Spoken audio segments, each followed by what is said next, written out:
perfectionism, the myth that keeps us stuck. So welcome back. In our last video, we talked about what self-sabotage is, but now we're going to dive deep into one of the biggest reasons why we self-sabotage, and that is because of the perfectionist mindset. So many of us believe that if we can't do something perfectly, then it's not worth doing. But here's the thing. Perfection is an illusion, and it is an illusion that's holding us back because it is a totally normal part of life to have a slip up, to make a mistake.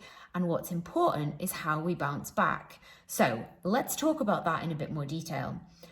Have a think about going through life.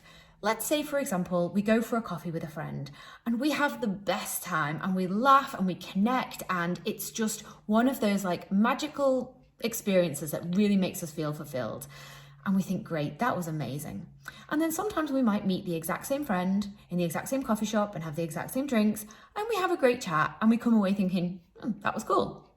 And then sometimes we might meet the exact same friend in the exact same situation, and maybe one of us is really tired and, the conversation's a bit strained and we just think like, I just really want to go home.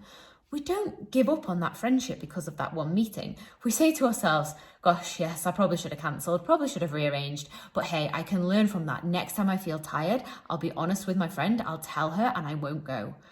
And that is exactly how we have to think about our diet.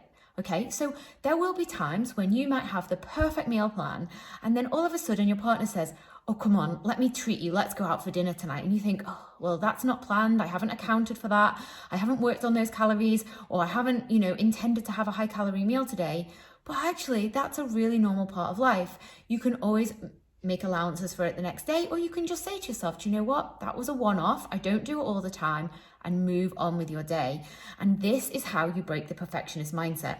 So number one, you have to stop beating yourself up about not being perfect, because let me ask you a question.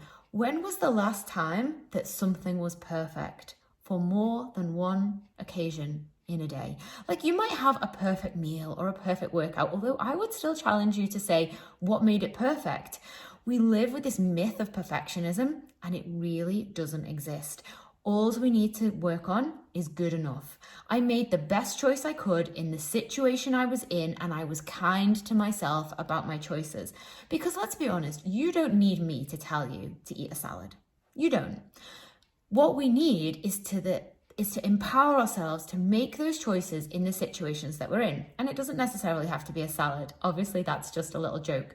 But when we go to a restaurant, if we are working on weight loss goals, we know that if we order the deep fried starter and the cheeseburger and chips and the cheesecake for dessert, washed down with 3 or 4 cocktails, that is a definite vote in the no box for our goals. Now, that's not to say we can't do it, but it's the frequency of those choices and how we feel afterwards.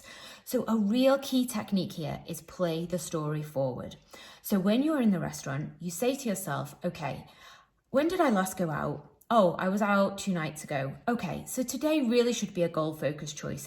They have some chicken or fish with a salad or veggies. Great, I'm going to choose that. I'm still going to have a lovely experience with the people that I'm with, but I'm going to make a choice that when I walk out of this restaurant, I will think, yeah, do you know what? I voted for my goals. I made a weight loss or maintenance choice.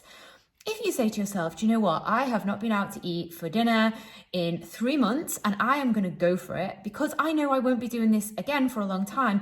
And afterwards, I'm going to say to myself, that was a one-off. I really, truly enjoyed the experience and I'm moving on. And tomorrow for breakfast, I'm going to get right back to my healthy choice, whatever that might be, overnight oats, eggs on toast, whatever your choice is that makes you feel good and gets your day off to a good start, because it's never about the setback itself. It's about how we handle the aftermath. We must stay kind.